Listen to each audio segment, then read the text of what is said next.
जय हिंद दोस्तों, कैसे हैं आप सभी लोग। अब पढ़ाई तो स्टार्ट है ना आपके। तैयारी अपनी क्या करिए, जबरदस्त बनाए रखिए। डेली बाय डेली जो कंटेंट मिलता है उसे दोहराते भी रहिए। ठीक है। जितना हो सके, अगर आप नोट्स नहीं बना रहे हैं, नोट्स बनाने की जरूरत भी नहीं है। आप केवल मेरा वीडियो देख कर ही आप पूरी तैयारी क्या करेंगे, बना लेंगे। यानी हो सकता है अगर आपको जरूरत पड़े तो आप बना लीजिए। कल हम लोग क्या पढ़े, यानी कि हमने ये पढ़ा कि कौन सी भाषा में कितने लेखक आए और किसका खड़ी बोली में कौन सा क्रम कहां तक चला। फिर हमने बताया खड़ी बोली किसमें परिवर्तित हो गई, भारतेंदु पूर्व युग में। फिर भारतेंदु हरिश्चंद्र आया, फिर द्विवेदी युग, फिर छायावाद युग, फिर प्रगति युग। ये सब आगे बढ़ते बढ़ते हमारा क्रम आगे बढ़ता गया। तो ऐसे के आगे आज हमको पढ़ना है। इतना ही पढ़ा था ना मैंने, देख लीजिएगा। अगर इतना ही पढ़ाया तो मैं इसके आगे आज आपको बताऊंगा राष्ट्रभाषा। राष्ट्रभाषा का मतलब कि हमारी राष्ट्रभाषा मतलब हमारी भाषा क्या है। ये हिंदी में अगला टॉपिक हमारा राष्ट्रभाषा से स्टार्ट होगा। तो देखिए मैं आपको राष्ट्रभाषा बताता हूं। देखिए यहाँ पर हमने यहाँ बताया कि जो राष्ट्रभाषा किसे कहते हैं, जो भाषा समस्त राष्ट्र में जन जन के विचार विनिमय मतलब आदान प्रदान का क्या हो, माध्यम हो, वो राष्ट्रभाषा कहलाती है।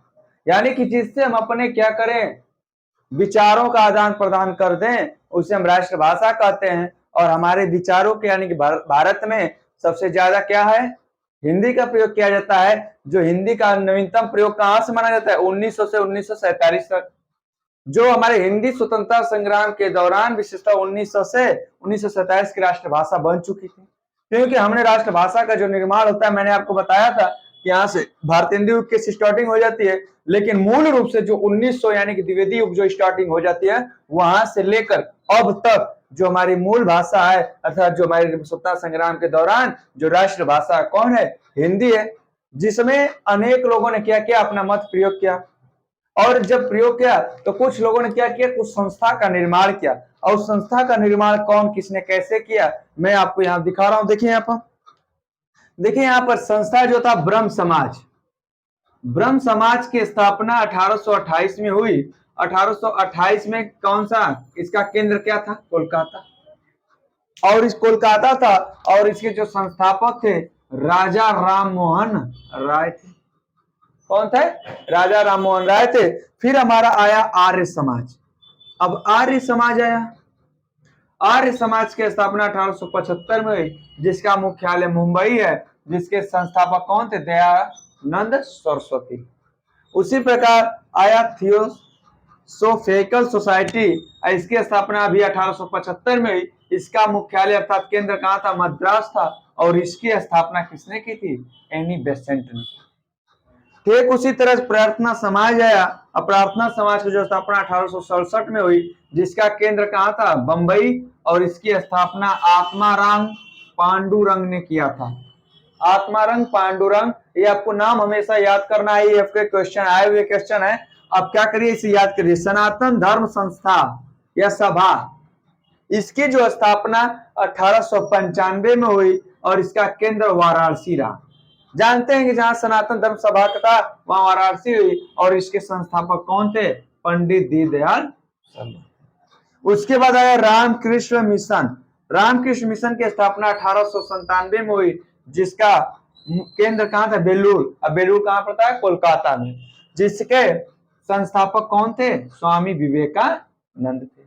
ये था पूरा कंडीशन राष्ट्रभाषा के रूप में। यानी कि इसके जो भी हम क्वेश्चन पढ़ा रहे हैं वन लाइनर इसलिए पढ़ा रहे हैं आपको। इसका विस्तृत में नहीं पता, नहीं बहुत ज्यादा सिलेबस बहुत लंबा हो जाएगा। इसलिए मैं आपको जो मुख्य पॉइंट है वही मैं आपको पढ़ा रहा हूँ। ये मत सोचिएगा कि बस डायरेक्टली पढ़ा रहे, नहीं।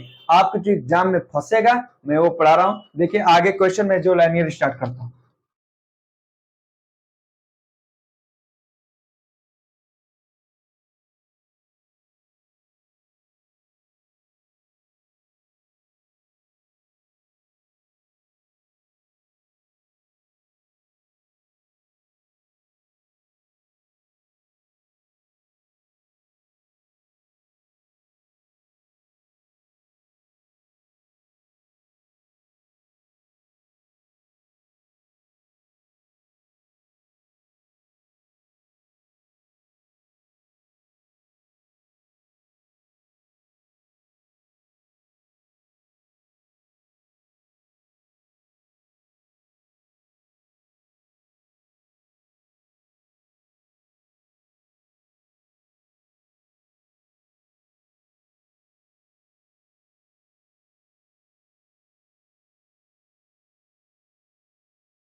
देखिए यहाँ पर मैंने बताया कि मूल भाषा में यानी कि मूल संविधान में कुल 14 भाषाएं जोड़ी गई थी, 8 भाषाएं संशोधन के माध्यम से जोड़ी गई।